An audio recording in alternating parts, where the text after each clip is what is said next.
উম্মতের আগে এই জান্নাতে ঢোকার কারো অধিকার নাই। হাসরের ময়দানে আমার নবীজি বলবেন, উম্মতদের ধরে ধরে জান্নাতের দরওয়াজার সামনে হাজির।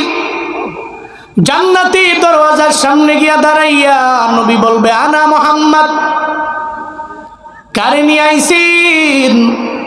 আমার সব উম্মতে মুহাম্মদীরে আমি নবী সুপারিশ করে দরওয়াজার সামনে নিয়ে আইলাম, আপনার জন্যই তো অপেক্ষায় রইলাম। যেদিন থেকে আল্লাহ জান্নাত বানাইছেন ওদিন থেকে দরওয়াজার মধ্যে দাঁড়ায় রইলাম। অন্য নবীর আইল, এই জান্নাতের দরওয়াজা ওপেন করার ক্ষমতা নাই। অন্য নবীর উম্মতেরা দরওয়াজার সামনে আইল, এই দরওয়াজা ওপেন করার ক্ষমতা নাই। আপনি আসতে দেরি, এখন আর আমার কোনো চিন্তা নাই। জান্নাতের 8টা দরওয়াজা ওপেন করে দিলাম, যেই দরওয়াজা দিয়া মন চায় ওই দরওয়াজা দিয়া জান্নাতে ঢুকে যা। আতিনা ফি দারে দুনিয়া না হাসান, আতিনা ফি দারে উকবা না হাসান, ইয়া গিয়াসাল মুস্তাগীসি নাহদিনা লবদিকার বিল উলুমে ওয়াল গিনা। हर गोरी देने को तू तैयार है, जो न मांगे उस तू बेजार है। আল্লাহ পাক বলেন, উম্মতে মুহাম্মাদি বড় দামি, জমিনের মধ্যে সব উম্মতের আগে এরা জান্নাতি। শুধু তাই না, উম্মতে মুহাম্মাদি কি পরিমাণে দামি আল্লাহর নবী জানায়া দেয়, এই উম্মতেরা আমি আল্লাহর দরবারে আশা করি, আরজু আন তাকুনু নিসফা আহলিল জান্নাহ, আমি আল্লাহর দরবারে এতটুকু আশা করতে পারি, এতটুকু এক্সপেক্ট করতে পারি আমি রবের দরবারে, যে আমার আল্লাহ জান্নাতের মধ্যে যত বান্দারে পাঠাবে, অন্যান্য নবীর যত উম্মত আছে সব নবীর উম্মতেরা মিলাইয়া জান্নাতের মধ্যে থাকবে 50 ভাগ। শুধুমাত্র কেবলমাত্র আমার উম্মতি একাই থাকবে জান্নাতে 50 ভাগ। জমিনের সব উম্মতেরা মিললে কয় ভাগ? 50%। আর শুধু আখিরি নবীর উম্মত, দ্যাট মিন্স আমরা জান্নাতের মধ্যে শুধু আমরাই থাকবো 50%। সুবহানাল্লাহ, জোরে কয় না? তাহলে আমগো দাম আল্লাহর দরবারে আছে না নাই? আরো জোরে আছে না নাই? আল্লাহ পাক রব্বুল আলামিনের জন্যই জানায়া দিলেন, এই বান্দা আমি আল্লাহ বড় দামি করে তোমারে বানাইলাম, তুমি বেস্ট নেশন এই জমিনের মধ্যে, সেই খেতাব আমি আল্লাহ দিয়ে দিলাম। তোমারে খৈর উম্মাত আমি আল্লাহ বানাইলাম। তাহলে উম্মতে মুহাম্মাদি দামি কেন? ওই উম্মতে মুহাম্মাদি দামি 5 কারণে দামি। চিল্লা বলেন কয় কারণে? 5 কারণে দামি। নাম্বার 1, উম্মতে মুহাম্মাদি কেন দামি? উম্মতে মুহাম্মাদি দামি হইছে নবীর কারণে। জুড়ে বলেন কার কারণে?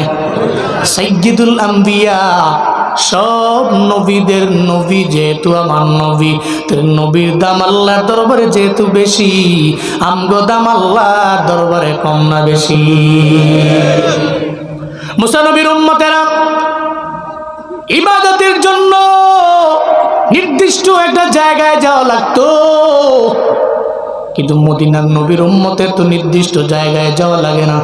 এলাকার মধ্যে আপনি হাওড়ে গেলেন কাজ করার জন্য, নামা বলে, জলা বলে, জানি না আপনাদের এলাকার মধ্যে কি বলে, কাজ করার জন্য বড় একটা বিলের মাঝে চলে গেলেন, ওই বিলের মাঝে গেলেন কাজ করার জন্য, হঠাৎ করে আজান শুনলেন, জোহরের আজান।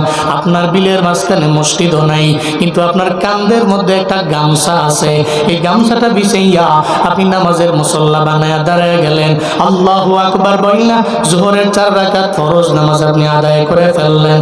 আল্লাহ কয়, বান্দারে তোর কোনো চিন্তা নাই, তোর কোনো টেনশন করা লাগবে না। অন্যান্য নবীর উম্মতেরা ইবাদতের জন্য নির্দিষ্ট জায়গায় যাওয়া লাগে, কিন্তু আমি আল্লাহ আমার নবীর কারণে এই পুরো জমিনটারে আমি আল্লাহ পবিত্র বানাইছি, এমন পবিত্র আমি আল্লাহ তোর জন্য বানাইলাম। আমার নবীর পা মোবারক জমিনের মধ্যে আসতে দেরি হয়ে গেল উম্মতের জন্য। আল্লাহ পাক এই পুরা জমিনটারে পবিত্র বানাইতে দেরি করে নাই। চিল্লা পড়া যাবে কি মারহাবা। গামছা বিছায়া দাঁড়ায় গেছে, ওখানে ডাকতেছি, আমার মালিক তুমি কবুল করো। মুসল্লা বিছাইয়া গামছা বিছাইয়া পবিত্র হইয়া আল্লাহকে ডাকতে দেরি, আমার আল্লাহ কবুল করে নিতে দেরি করেন নাই। কেন করেন নাই? কারণ নবী আমার এমন নবী, মুসা নবীর নবী উনি, ইব্রাহিম নবীর নবী উনি, ঈসা নবীর নবী উনি, সব নবীর নবী উনি। উনার লকবি হলো নবিউল আম্বিয়া। পড়া যাবে কি সুবহানাল্লাহ। অন্য কোন নবীর আল্লাহ মেরাজে নেন নাই, নিছেন? শুধু নিয়েছেন আমার আপনার নবীর আল্লাহ পাক রব্বুল আলামিন মেরাজে নিয়ে গেলেন। ঊর্ধ্বগমন, আল্লাহর সাথে আমার মায়ার নবীর মুলাকাত। অন্য কোন নবীর আল্লাহ পাক নেন নাই। হযরত মুসা নবী চেষ্টাও তো জিন্দেগিতে কম করলেন না, কিন্তু মুসা নবীরে তো আল্লাহ পাক নেন নাই। আমার মায়ার নবীর আল্লাহ পাক মুলাকাতে নিয়ে গেলেন। দেখেন কত পরিমাণে নবীজির দাম আল্লাহ বাড়াইলেন, যে কারণে আমাদেরও দাম বেড়ে গেল। মেরাজ নবীর যে যাওয়া, এই ব্যাপারে কোরআনের মধ্যে বয়ান আছে না নাই? আরো জোরে আছে না নাই? সুবহানাল্লাযী আসরা বিআবদিহি লাইলাম মিনাল মাসজিদিল হারাম ইলাল মাসজিদিল আকসা আল্লাযী বারাকনা হাওলাহু লিনুরিয়াহু মিন আয়াতিনা ইন্নাহু হুয়াস সামিউল বাসীর। চিল্লা জোরে করে পড়েন আল্লাহু আকবার। আল্লাহ পাক বলেন, আমার নবীরে আমি আল্লাহ জিবরাইল এবং মিকাইলের মাধ্যমে আমার নবীরে আমি নিয়ে গেলাম মসজিদে হারাম টু মসজিদে আকসার মধ্যে। নবীজি প্রথমে মেরাজ ইসরা, আল্লাহ পাক বললেন নবীরে নিয়ে গেলেন জিবরাইল মিকাইল বুরাকের মাধ্যমে নবীরে নিয়া। যখন আকসা মসজিদের সামনে নবীরে দাঁড় করাইল, গভীর রাত হয়ে গেছে, রাতের একাংশেই নবীর মেরাজ ছিল। এরপরে আমার মায়ার নবীরে আকসা মসজিদের মধ্যে নবীকে প্রবেশ করালেন। নবী তাকায় দেখে, রে মসজিদের মধ্যে তো রাত হয়ে গেছে, কোত্থেকে যেন এত মানুষ দেখা যায়। কেউ কেউ নামাজে দাঁড়িয়ে আছে, কেউ কেউ সিজদার মধ্যে চলে গেছে, কেউ কেউ রুকুর মধ্যে রুকু অবস্থায় আছে। মায়ার নবী কয়, জিবরাইল রে, এখানে এরা কারা? এত রাতের বেলাতে এখানে মানুষ থাকার কথা না। জিবরাইল কয়, পয়গম্বর, আল্লাহ পাক আপনার মুজিজা আর আপনার সম্মান বাড়ানোর জন্য আজকে মসজিদে আকসায় যত নবী আল্লাহ জমিনের মধ্যে পাঠাইলো, সব নবী আল্লাহ আকসা মসজিদে হাজির করে দিয়েছে, আপনার সম্মানে হাজির করে দিয়েছে। এরপরে জিবরাইল কয়, পয়গম্বর, নামাজ হবে 2 রাকাত, এই জায়গার মধ্যে আপনি নামাজ পড়বেন 2 রাকাত। নবীজি এবং সমস্ত নবীদের অর্ডার করলেন। হযরত জিবরাইল বলার পরে এখন ইমামতি কে করবে? কারা কারা মুক্তাদি হয়ে যাবে? কেউ তো সামনে যায় না, কোনো নবী তো সামনে আগ বাড়ায় যায় না, আমার মদিনার নবীও তো যায় না। একটা পর্যায়ে জিবরাইল এসে কয়, পয়গম্বর, 2 রাকাত নামাজের ইমামতি আপনারই করা লাগবে। আমার নবী কয়, জিবরাইল রে, আমারে কেন পাঠাও? বরং আমার বাবা মিল্লাতা আবিকুম ইব্রাহিম, উনি তো আমার জাতির বাবা, উনি সামনে যাবে, ইমামতি উনি করতে পারবে, আমি না। আমার বাবা আদম তো এখানে হাজির, আমার বাবা আদম রে পাঠাও, আদম সামনে যাবে, আমি যাইতে পারবো না। হযরত জিবরাইল কয়, ও পয়গম্বর, না না, আজকে আপনার সামনে হযরত ইব্রাহিম নবী আজকে আপনার সামনে ইমামতি করার জন্য যেতে পারবে না। আজকে আপনার সামনে মুসা নবীও যাবে না, আজকে আপনার সামনে আদম নবীও যাবে না, আজকে আপনার সামনে অন্য কোন নবীরা যাবে না। কারণ আপনার দাম আল্লাহ এত বানাইছেন, আপনি ইমামুল মুরসালিন, সব রাসূলদের লিডার আপনি। আজকে নামাজ হবে আপনার ইমামতিতে। যত নবী আল্লাহ জমিনের মধ্যে পাঠাইলো, সব নবী হবে আপনার মুক্তাদি, আপনি হবেন ইমাম। চিল্লায় আওয়াজ করে পড়া যাবে কি মারহাবা। আল্লাহ কয়, নবীর দাম আমি বাড়াইছি, এজন্য উম্মত উম্মতেরা নবীর কারণে দামি, যেই নবীর কারণে দামি হইছো। হ্যাঁ উল্লাহ পাড়া ধরইলের মুসলমানেরা, যেই নবীর কারণে এত পরিমাণে দামি, এখন তো চলার পথে নবীর সুন্নতের প্রতি আমল নাই, নবীর প্রতি মায়া নাই, নবীর প্রতি বিন্দু মাত্র পরিমাণ দরদ নাই, নবীর জন্য মায়া লাগে না। একটা বারের জন্য তুমি নবীর সুন্নতের আমল নিজের ভিতরে আঁকড়ে ধরতে পারলা না, অথচ সিন্নি খাইলা কার দ্বারা? যার দ্বারা তারই তো চিনলা না। মদিনার নবীর দ্বারা উম্মত দামি হইল, কিন্তু উম্মত যার দ্বারা দামি হইছে তার অনুসরণ করতে পারে না। এর মতো কপাল পোড়া কেউ হতে পারে না, কথা বলেন ঠিক কিনা? তার মতো কপাল পোড়া জমিনে কেউ নাই। সে তো দামি হয়েছে নবীজির কারণে, সাইয়্যিদুল আম্বিয়ার কারণে এই উম্মত আল্লাহর কাছে দামি। কেমন দামি? সুবহানাল্লাহ। খন্দকের যুদ্ধের কথা শুনছেন না? ব্যাটল অফ কনফিডেন্স, সম্মিলিত বাহিনীর যুদ্ধ, খন্দকের যুদ্ধ। 3 দলের সাথে মুসলমানরা পেরে উঠবে না, সম্ভব না। যুদ্ধের ময়দানে যাবেন না, তবে যাবেন, কৌশল অবলম্বন করবেন। মুসলমানরা কৌশলী হয়, সুবহানাল্লাহ বলবেন না?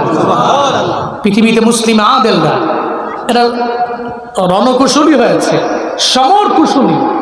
এই কারণে কাফেরদের সংখ্যা অনেক, কিন্তু মুসলমানরা অল্পতেই জয়ী হয়েছে। নাম্বার 1 হচ্ছে আল্লাহ পাকের নুসরত, নাম্বার 2 হচ্ছে প্রত্যেকটা মুসলিম সমর কুশলী, নাম্বার 3 হচ্ছে এরা তো চিন্তা করে যুদ্ধের ময়দানে মারা গেছি তো মরতে দেরি, জান্নাতে চলে যেতে দেরি হয়।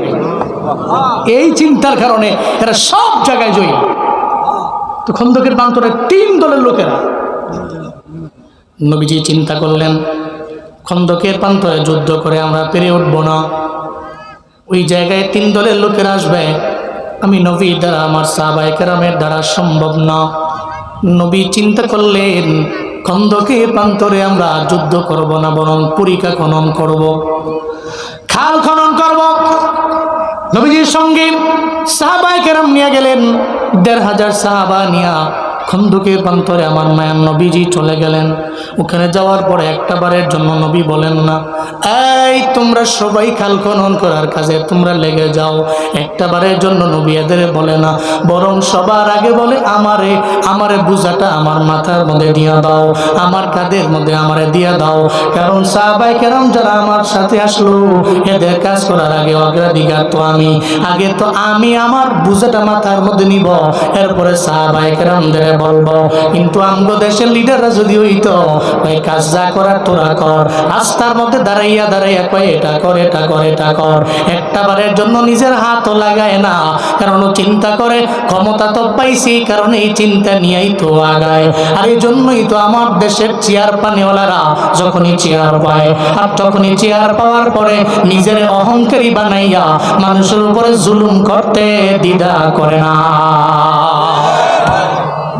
কিন্তু আমার নবীজি কেমন ইমামে আদেল ছিলেন, উনি বললেন সাহাবায়ে কেরামেরা তোমরা সব মাথার মধ্যে উঠানোর আগে আগে আমার মাথার মধ্যে দাও। নবীজি এবং সাহাবায়ে কেরামেরা সবাই মিললা যখন খন্দকের প্রান্তরে খাল খনন করতে লাগলেন, সপ্তাহ চলে গেল, একটা পর্যায়ে পেটের মধ্যে কোনো খাবার নেই, খাবার যা আনছিল সব ফুরে গেল। সাহাবায়ে কেরামের পেটের মধ্যে কোনো খাবার নাই, আমার মায়ার নবীর পেট মোবারকে কোনো খাবার নাই, ক্ষুধার যন্ত্রণায় সব সাহাবায়ে কেরামেরা পাগলের মতো হয়ে গেল।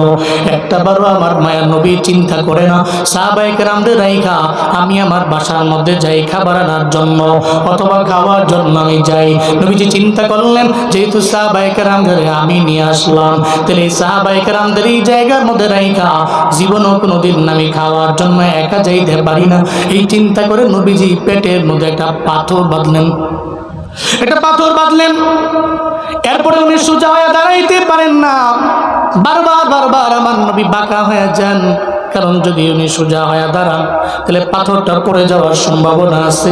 এই চিন্তা নিয়ে বারবার আমার মায়ার নবী একটু বাঁকা হয়ে দাঁড়ায় দাঁড়ায় কাজ করতে লাগলো। দূর থেকে হযরতে জাবের রাদিয়াল্লাহু তাআলা আনহু আমার মায়ার নবীর এমন কার্যকলাপ দেখা দৌড়ে আবার নবীর দরবারে চলে আসছে। আয়েশা কয়, পয়গম্বর, অনেকক্ষণ যাবত দেখলাম আপনি সোজা হয়ে দাঁড়ান না, কেন বারবার বারবার বাঁকা হয়ে যান?